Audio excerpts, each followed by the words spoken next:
வணக்கம். திருவையாறை சுற்றியுள்ள சப்தஸ்தான தலங்கள் என்று போற்றப்படும் பல நூற்றாண்டுகள் பழமையான தேவார பாடல் பெற்ற 7 சிவாலயங்களில் ஒன்றான திருப்பூந்துருத்தி சிவாலய தரிசனத்தோடு திருவையாறு சப்தஸ்தான விழாவின் போது இத்தலத்தில் பல்லக்கில் சுவாமிகள் எழுந்தருளி பக்தர்களுக்கு அருள்பாலித்த நிகழ்வினையும் இக்காணொளியில் நாம் கண்டு மகிழலாம்.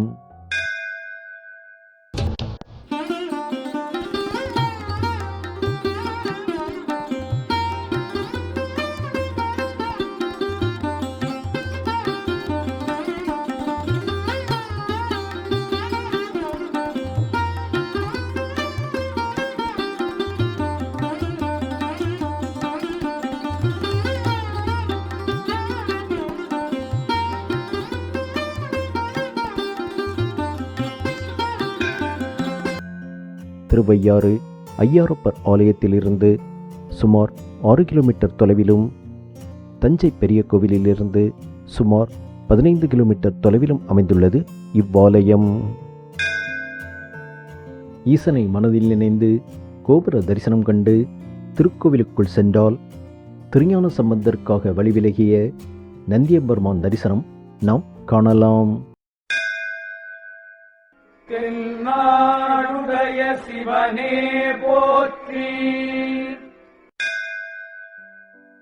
நந்தியம்பெருமானை வணங்கி தொடர்ந்து சென்றால் தனி சன்னதியில் எழுந்தருளி அருள்பாலிக்கும் சௌந்தர்யனாகிய அம்மனையும், கருவறையில் புஷ்பவனேஸ்வரர் என்னும் திருப்பெயரில் அருள்பாலிக்கும் ஈசனையும் நாம் தரிசனம் காணலாம்.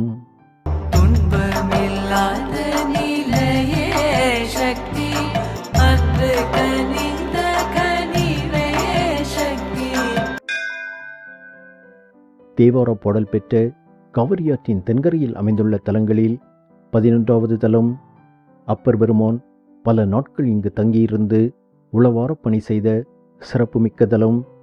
திருஞான சம்பந்தருக்காக நந்தி விலகி அருள் செய்த தலம். சோழ மன்னர்கள் திருப்பணி செய்த தலம். 1400 ஆண்டுகளுக்கு மேல் பழமையான திருத்தலம். அப்பர் பெருமானால் தேவார பாடல் பெற்ற தலம். அருணகிரிநாதரால் திருப்புகழ் பாடல் பெற்ற தலம்.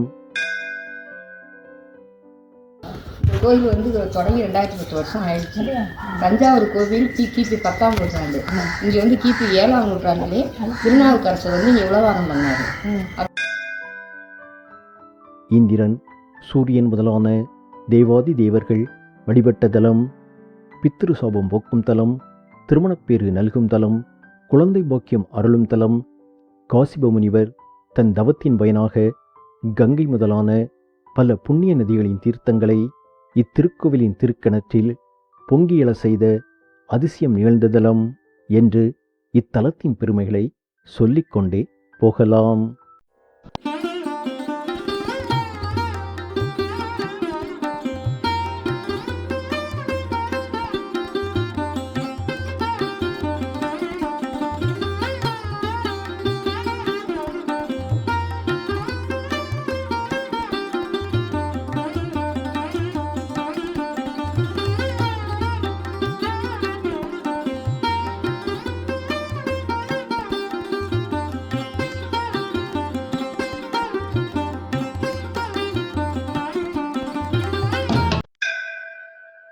அம்மனையும் ஈசனையும் வணங்கி திருக்கோவிலின் உட்பிரகாரத்தை வலம் வந்தால் தென்கைலாயம் மற்றும் வடகைலாயம் என்றழைக்கப்படும் ஈசன் அருள்பாலிக்கும் சன்னதிகள் காணப்படுகிறது.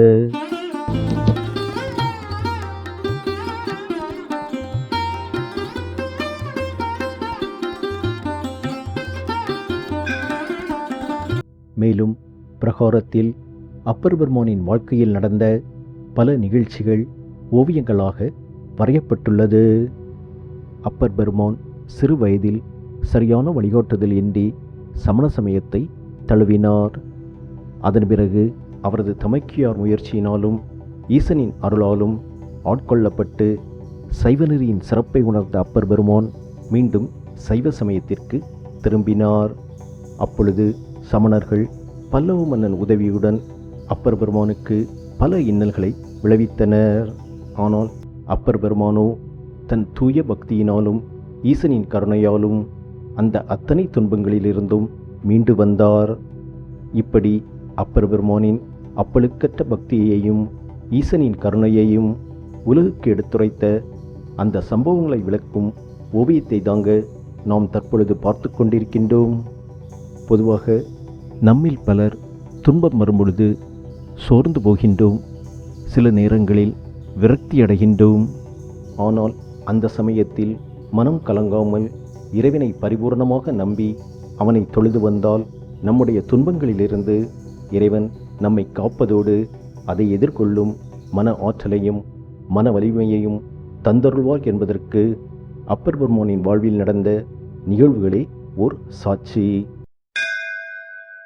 தென்னாடுடைய சிவனே போற்றி, என் நாட்டவர்க்கும் இறைவா போற்றி.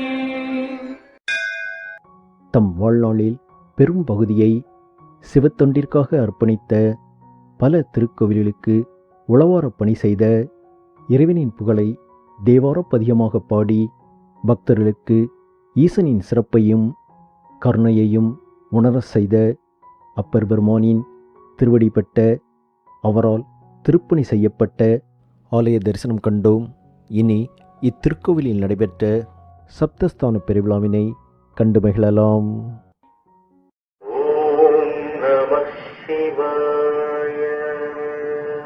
தஞ்சாவூர் மாவட்டத்தில் பல இடங்களில் ஏழூர் திருவிழாக்கள் என்று சொல்லப்படும் திருவிழாக்கள் நடைபெறுகிறது.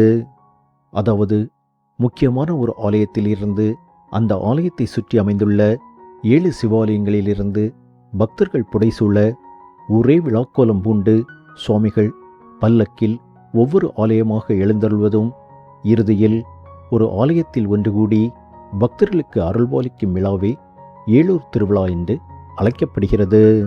இவ்விழா சுமார் 1300 ஆண்டுகளுக்கு முன்பு வாழ்ந்த திருஞான சம்பந்தரால் தொடங்கப்பட்டது என்று அறியப்படுகிறது. இப்படி பல நூற்றாண்டுகளுக்கு முன்பு தொடங்கப்பட்ட இவ்விழா இன்று தஞ்சாவூரில் உள்ள பல ஊர்களிலும் நடைபெறுவது சிறப்பு.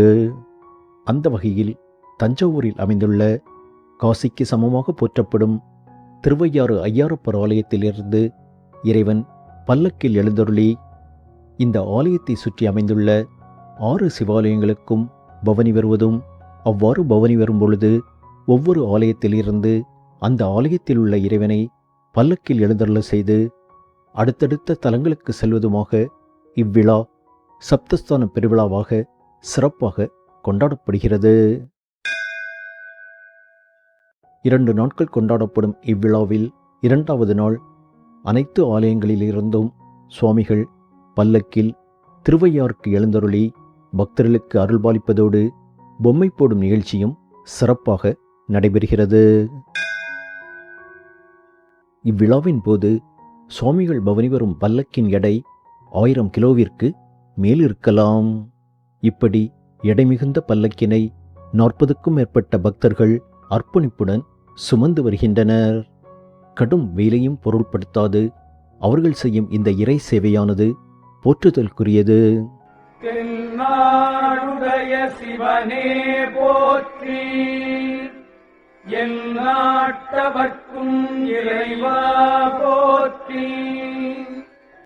ஊர் மக்கள் உறவுகளோடு கோவிலுக்கு வந்து இறை தரிசனம் கண்டு அங்கு நடக்கும் திருவிழா சூழலில் மகிழ்ந்து அருள் கொடையாளர்கள் நடத்தும் அன்ன சேவையில் உணவருந்தி மனமும் வயிறும் நிறைந்து மகிழ்கின்றனர். இத்தகைய திருவிழாக்கள்தான் உழைப்பாளிகளுக்கும் ஊர் மக்களுக்கும் சந்தோஷத்தையும் நெருக்கத்தையும் உற்சாகத்தையும் நம்பிக்கையையும் பக்தியையும் விதைக்கின்றதை நாம் அறிய முடிகிறது. இப்படி ஆன்மீக பெரியோர்களால் ஊர் மக்கள் சந்தோஷமாகவும் இறை பக்தியுடனும் வாழ்வதற்கு ஏற்படுத்தப்பட்டுள்ள இத்திருவிழாக்கள் என்றென்றும் கொண்டாடப்பட வேண்டும் என்பதே பக்தர்கள் மற்றும் ஆன்மீக அன்பர்களின் எண்ணங்களும் பிரார்த்தனைகளும் ஆகும்.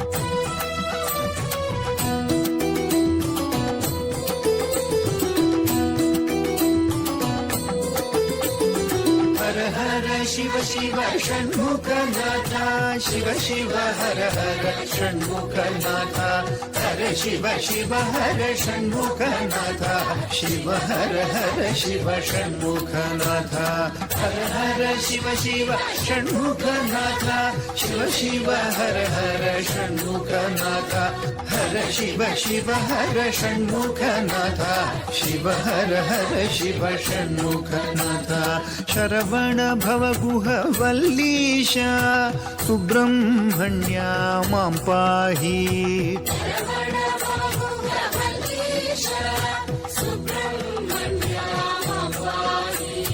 शक्त्यायुधधर देवेश श्री स्वामिनाथ मां पाहि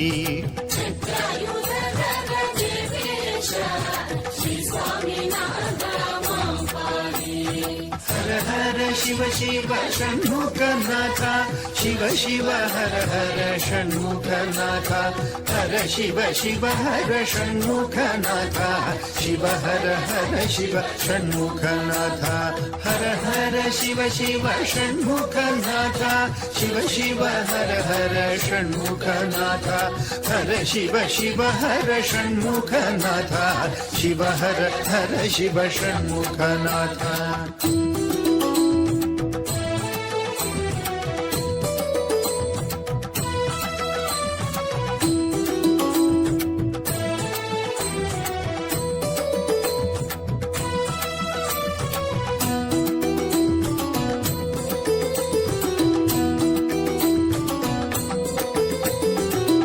कार्तिकेया मां पाहि स्कंद